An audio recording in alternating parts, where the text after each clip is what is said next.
All right, let's jump right in. We're going to tackle a really interesting, kind of backwards idea today. The concept that real, true wealth isn't the flashy car or the giant house. It's actually the complete opposite. It's the money you don't see. And to really get our heads around this, I want to start with a story. So picture this. It's Los Angeles in the mid-2000s, a city where, appearances can feel like everything. So, at this fancy hotel, there was a valet. We'll call him Roger. And Roger was known for one thing. He drove a brand new, super expensive Porsche to work every single day. To everyone who saw him, the hotel guests, his coworkers, Roger was the living, breathing image of success.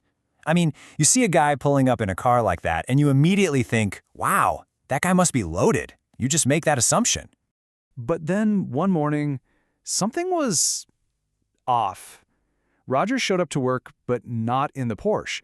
He was driving this old, kind of beat-up Honda. The Porsche was just gone. So what happened? Well, the truth came out pretty quick. The Porsche, it had been repossessed. Turns out, Roger was dumping a huge portion of his paycheck into those car payments, all just to look rich. He wasn't successful. He was literally one missed payment away from losing it all. And that whole story really brings us to a massive question. When you see someone driving a $100,000 car, what does that actually tell you about their finances? The answer is almost nothing. This whole situation points to a huge, expensive mistake in thinking that most of us make about money. And it's an expensive one because it directly influences how we spend our own money and who we look up to. Look, we're visual people, right? We see the fancy car, we see the big house, the amazing vacation pictures on Instagram, and our brain just takes a mental shortcut. It goes, okay, visible stuff must equal wealth. It's really the only data we have to go on, so that's what we use. But here's the fascinating part. The only piece of financial data you can be absolutely certain of when you see someone buy a $100,000 car is what's on this slide.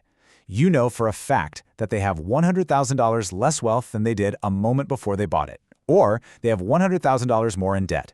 That is it. That's the only guarantee. So here's the absolute heart of the matter. Real wealth is invisible. It's the money that's still sitting in a brokerage account, the investments that are quietly growing, the assets that haven't been turned into a shiny object for everyone to see. This difference is so crucial that we have to talk about it directly. You see, being rich and being wealthy sound the same, but they are two totally different things. So let's break this down. Being rich is all about your current income. It's a high cash flow, and it's often super visible because people making a lot of money tend to spend a lot of it on things we can all see. But being wealthy, that's a different game entirely. That's about what you keep. It's the income you don't spend. It's hidden, and its real power is that it buys you options, security, and freedom for your future. Okay, now let's look at how this misunderstanding creates this huge psychological trap. And it's a trap that gets everybody, from regular folks to global celebrities. For example, take the singer Rihanna.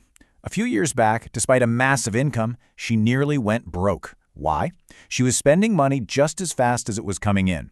It got so bad she actually sued her financial advisor, claiming he gave her terrible advice.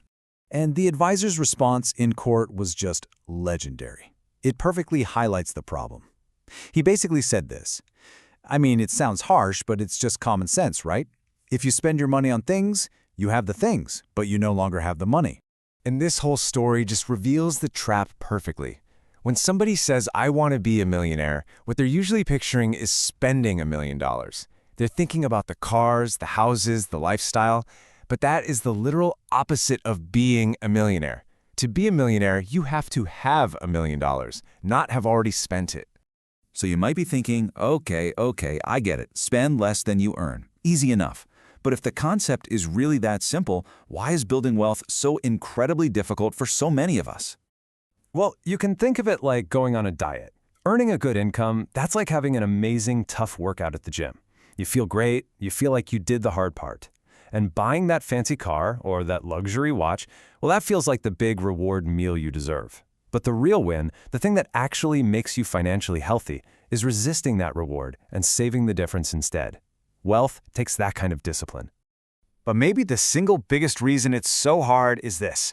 Building wealth is a skill you have to learn from others, but the best teachers are completely invisible to us. Think about it. We are drowning in role models for how to be rich. They're all over social media, all over TV, showing off everything they buy. But the role models for how to be wealthy, people like Ronald Read, a janitor who secretly built an $8 million fortune, by definition, they're invisible. We only find out about them after they're gone because their entire strategy was built on not showing off their money. So as we wrap up, let's focus on this central idea. This quote really just captures the hidden financial reality that's all around us. The world is full of people who look rich but are one step away from financial ruin, and it's also full of people who look completely ordinary but have incredible, life-changing wealth. And if you remember just one thing from all of this, let it be this definition right here. Wealth isn't about punishing yourself or being cheap. It's simply a trade. It's the choice to hold back on buying something you want today so that you can give your future self more options, more freedom, and more security. And that is the real power of money.